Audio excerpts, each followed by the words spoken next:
gentlemen, Metallica.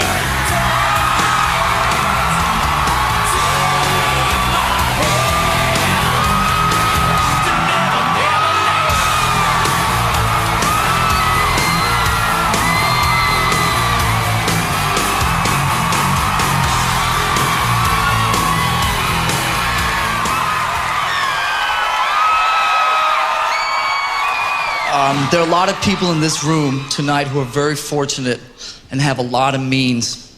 I believe that when you're successful in your selfishness, you consider your time to be the most precious thing you have. I also believe that the biggest sacrifice you can make is giving people your time. In 1993, one of my best friends, Rich Birch, was dying of AIDS. Through all the years I was fortunate enough to know him, I always thought he epitomized rock and roll on a street level. His hero, the guy he worshipped, is the guy who epitomizes rock and roll on a performance level. That guy is Steven Tyler over there.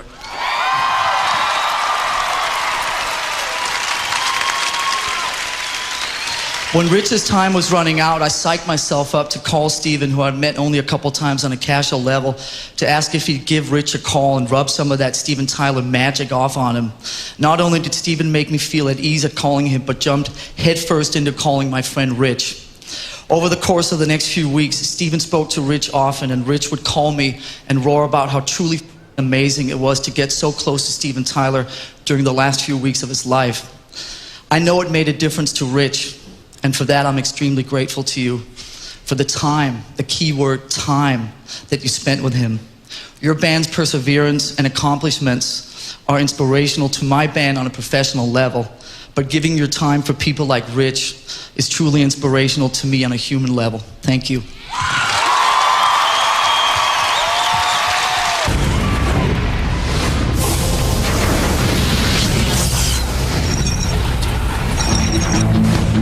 By the time Aerosmith released Draw the Line in 1977, the band's appetite for drugs had eclipsed their thirst for success. Strangely, the album's title mirrored Aerosmith's day-to-day existence. We were just fortunate enough not to get that one batch of bad drugs. I just didn't drive off the road. It's quite easy to kill yourself. You forget how frail the human body is. We were so stoned back then that it takes up so much of your mind that you forget that you're in a band and you're human beings. It took away from me, it stole. All of a sudden, this close huddle that I was used to was, not happening anymore. And really started to become a factor in people showing up for work or being able to work. How do you deal with that? On tour, Aerosmith was still a huge draw, but their loyal Blue Army of fans were witnessing a band on the edge. Back in the studio, it was the same old song and dance.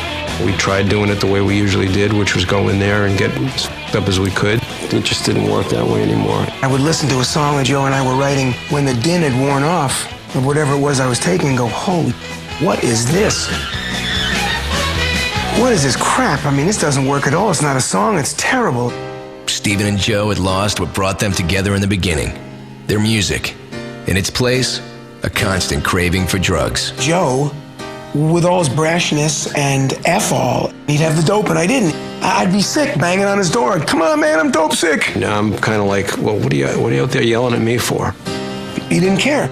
And I remained pissed off all these years. The brewing tensions within Aerosmith came to an ugly head backstage after a sold-out gig in Cleveland in 1979.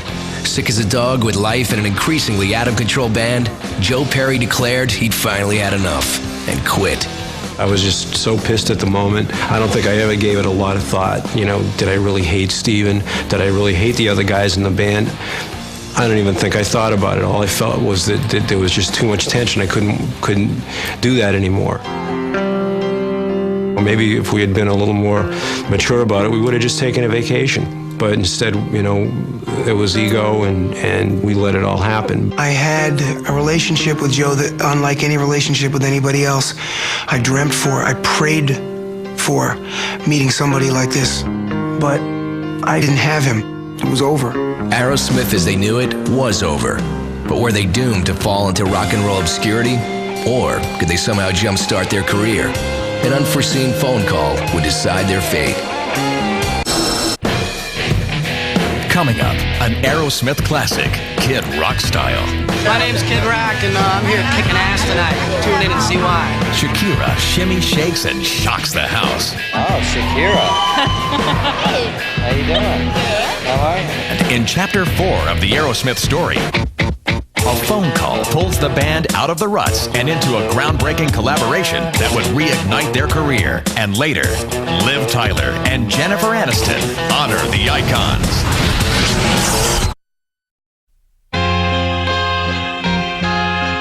I think Aerosmith is one of the greatest bands in the world, period, like hands down. For them to have a career as long as they've had is incredible. And they're still performing, that's over the top. Steve Tyler was cool as hell.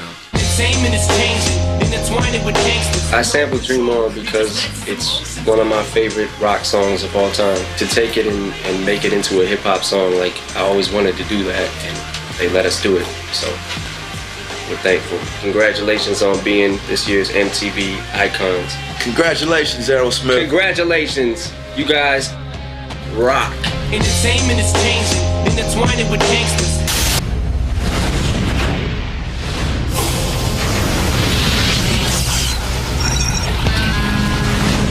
By 1982, Brad Whitford had also left the band as Aerosmith struggled with 2 new members. Meanwhile, Joe Perry's solo career was stalling out. Once the kings of rock, they were now screwed up and second rate. But in public, things were all good. He's got his own feelings about how things should go. You know, I felt that, I saw that, and it was all the better for him. I've got my new thing here, which is real fine. There were times when we would talk, even after I left the band, but it was mostly to just say how great I was doing, and we'd blow smoke up each other's ass and say, you know, yeah, I'm doing great. Like, it's great being in the solo band. And, you know, how are you guys doing? Oh, we're doing great. We're recording a new record. Aerosmith's decline cleared a path for new rockers like Van Halen to pass them by. Like Spinal Tap on Smack, they were quickly becoming a joke, and even they knew it. I've heard this story from Tom, where he said that Rick Dufay, one of the guitar players that they had in the band, actually came up and said, listen, you should get Joe and Brad back in the band. And you would look at him like he was crazy, because that would mean they would have to get rid of him. But even he knew that it was like not what it was supposed to be. The last couple of gigs, I mean, they weren't even sold out, and they were clubs, and they were close to home, and that was a real wake-up call. In 1984, after 4 years apart, Steven Tyler and Joe Perry decided to bury the hatchet in an emotional reunion. Soon the original members of Aerosmith were trying to get their act together and take it on the road. Had enough time to learn about what broke us up was just so much both. When we put it back together, we said, well, let's see if we can make some music again.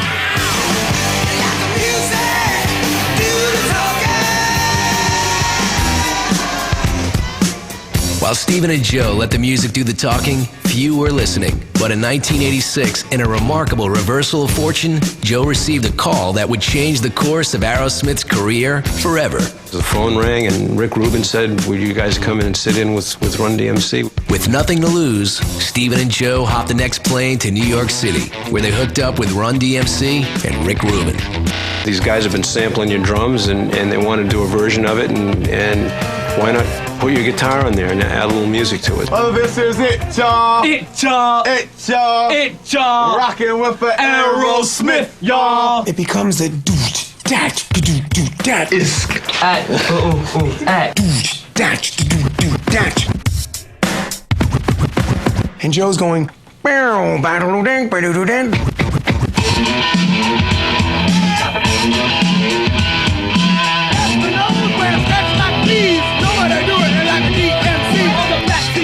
That's always undercover, and that's what the people say.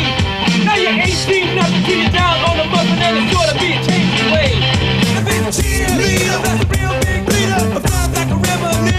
It turned out to be a pretty major event. To see people's reaction to it, it was great. And gave us a whole new life. It's great to be part of that little piece of history, because I mean, we've all seen where rock and rap has gone.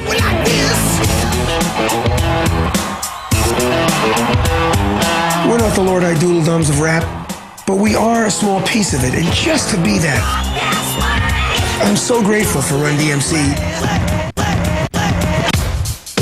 Trying to make good on their new lease on life, the guys recommitted themselves to making Aerosmith soar.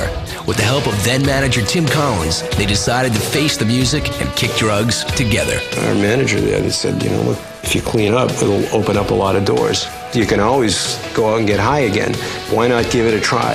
So we figured, let's give it a try.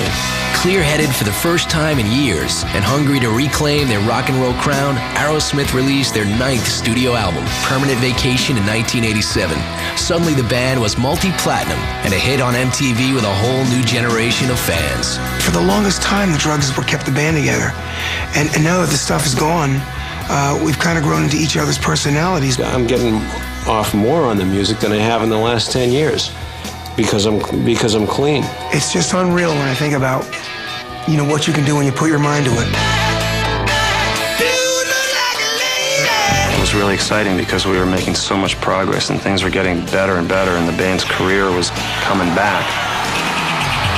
People get exciting about it and you're vibrating and they're vibrating and you're vibrating. It's the greatest feeling to receive that back. Aerosmith was back on top, but before long, the band would again be divided, pushed to the brink of breaking up for a second time.